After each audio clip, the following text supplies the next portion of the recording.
Hey, you alright? Good, yourself?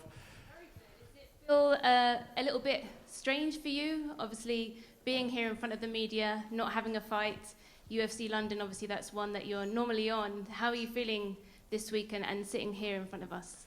Yeah, I feel like my full social awkwardness, anxiety is coming out because I haven't got the adrenaline of a fight, so I'll probably be a bit weirder than usual.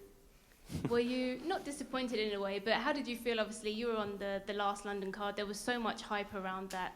It was such a monumental event, and then not to be on this card. Did you? How did that make you feel? Yeah, I was definitely gutted. Like when they announced they were coming back so soon, I was like, as soon as they announced it, I was like, I'm not going to be ready for that. Like I'm not going to be able to get on that card.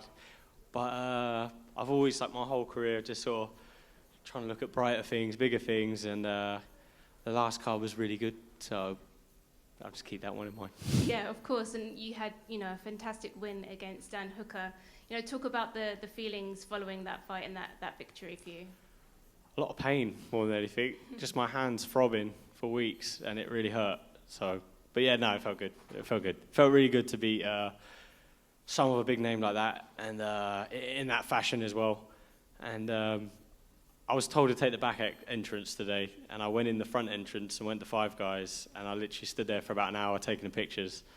I don't think that would happen before the fight, so that's a positive. Does that make you feel good? How did that give you extra confidence, knowing that you're doing the right things and, you're slowly making your way up through the division? Yeah, definitely. I always if someone comes to ask for a picture, I always do it, but there was a long queue, and I was surprised. It just kept going.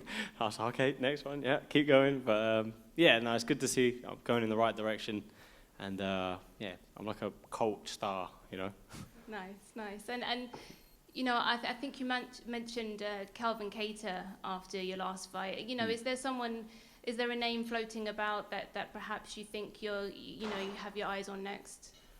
Yeah, well, they put me number 6, I think. I was joint 5 of Calvin for a week. I don't know what joint 5 means, but he was definitely the higher 5. But yeah, so anyone in that top 5. I mean, I'm 9-0 in the UFC. I don't even know my record total. It's pretty good, I think. But I feel like I deserve, or if anyone deserves to fight upwards, is probably me. 9-0 in the UFC. I just finished Dan Hooker. Give me someone in that top 5, any of them. Definitely, and last one from me. When you look at the top of the division, Volkanovski, he come off a big win just recently, but he broke his hand, so he may be out for a little bit. Where do you think things are going to fall into place in terms of the top there at the division? It's interesting because he had the Yair fight with Ortega. I don't know what they do with that. There's talks of an interim title fight, Yair and Emmett possibly, and then. I mean, if Volkanovski does decide to go up, then where does that leave everyone for how long? I feel like a win over one of those people up there, it does put me in the talks, maybe a shot at the interim title, I don't know. But yeah, something like that. Do you see Yair and Josh Emmett going down for an interim title? Do you see that happening? And if so, how do you see that going down? I guess so. I mean, Dana said he likes the idea, so I don't see why not. How do I see it going?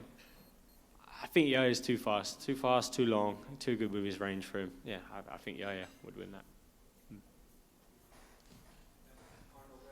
What's up, buddy?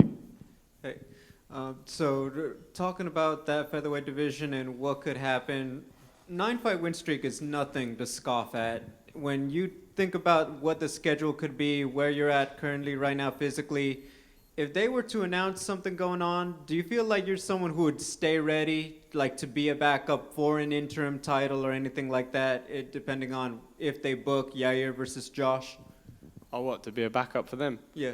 I mean, yeah, if I'm, that depends when they want to do it. If it's next week, probably not, because I still got butter hands, but maybe a few more weeks will be good. I know he's looking probably for a bit of a break after that fight in recent weeks, but is Max Holloway someone who could also interest you at this time? Yeah, like I say, anyone in that top 5, they're all good. They're all dangerous. They're all scary guys, so I want to fight all of them, or any of them, to get to that title. To shift gears a little bit, for fans and people who will never experience it, what is it like to go out there under those London lights here at the O2 and feel that crowd just go wild when you get out there?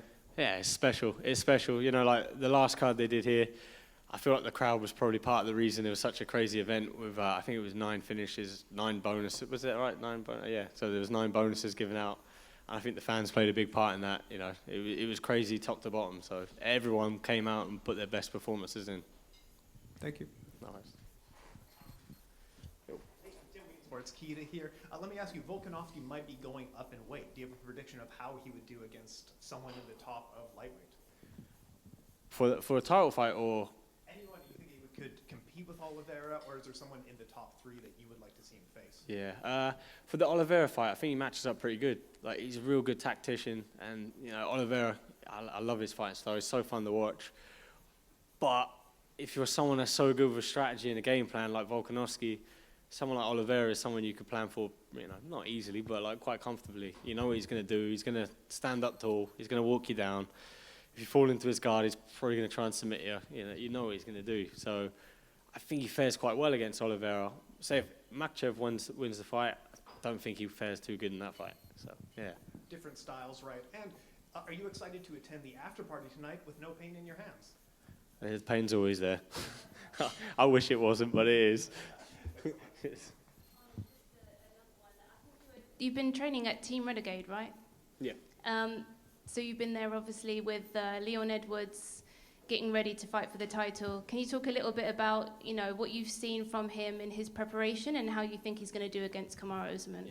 Yeah, I've been training at Renegade. I just see Jai Herbert got the win out there as well, so happy to see him bounce back and get the win. And guy's a great talent, so hopefully he can keep showing it. But so like I said, obviously everyone knows about my funny hands. I've been sort of easing back into sparring now. I'm wearing like a little funny splint thing in my wrist so I don't injure myself again. But I was sparring up there, like, I've been just play sparring, like real light, trying to ease back in. And he's like, oh, do you want to do a round? I'm like, oh, not really. And he's like, oh, no, we got really light. Oh, okay. Next few, he's like, kicks coming in, punches coming in. I'm like, his light is definitely different to my light. From that experience, I think he looks really sharp. He's looking really good. I think he's in a good place, and I'm confident he's going to get the job done. How do you see it playing out? I think he's got the tools to finish. You know, he's a sharp striker. He's slick. Both of them have evolved since the last fight, but I think people are going to be surprised how much Leon's come on. You know, how much his game has stepped up. Even in the wrestling department, you know, he's not just a striker. He's slick everywhere. So I think he's going to do great.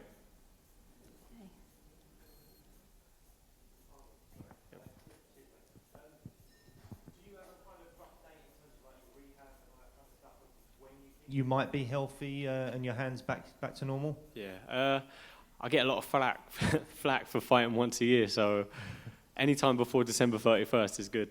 Yeah. It will be this year. So you know, I was eyeing up the September card in Paris, Yeah. but I think at this point that's going to be a bit too soon. Unfortunately, definitely too soon. October, that could work. Yeah. I think that should work because I had a few cortisone shots. I had 2 in one hand, 1 in the other one, and it was like feeling good for a couple of weeks. And I was like, right, yeah, September looks good. And then binked them both on someone's head and a few months setback. So yeah. Well, the Abu Dhabi card is looking pretty stacked in October. Do you think that's something you might want to do? Get on a pay-per-view rather than a fight night or something? Yeah, it could be cool. I mean, the one thing I really want is to start getting trying to get a 5-rounder because my aspirations are title fights and. Be pretty shit to go into a title fight never fighting a 5-rounder, but yeah, I don't know. If there's a 3-rounder going in, that's all there is for the end of the year, then that is what it is. You've said before as well that you felt like a kind of high risk, low reward fight for other fighters in your division, but you're starting to get called out now by people like Movsar Evloev, who's obviously behind you, and you're on a 9-fight win streak. You should be fighting people in front of you, but do you feel an element of either like pressure, or have you made any decision to do more stuff like this, like when you're not fighting, still try and stay in the media, try and stay kind of, I hate using that word, but relevant, or whatever that people say nowadays for this kind of stuff? Do you feel a bit of a pressure to do stuff like that and do stuff like this? Yeah, I'm never going to be that guy that's like talking crap and, you know, doing all that fun stuff. So that's why I started doing all my YouTube stuff. It's just I thought, you know what, I got to do something to stay, like you say, relevant. I got to do something while I'm out, or if I ain't fighting, I'm not going to be sat at home tweeting people, calling people dickheads and saying, like, you come fight me or whatever. And then I'm sitting here injured and I can't fight anyone anyway. So I'll just eat like hot wings on YouTube or something between fights. Which is actually more entertaining anyway. So, Yeah, cheers. well, cheers, man. I hope the Thanks, rehab goes buddy. well with the hand. Cheers, mate.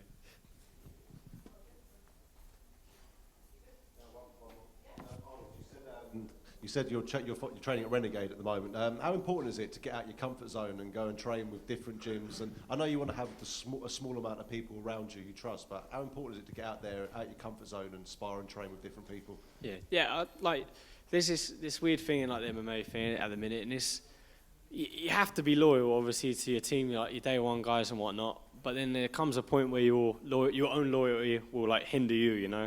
And if your team's loyal to you, they'll want you to seek out what's better for you, you know.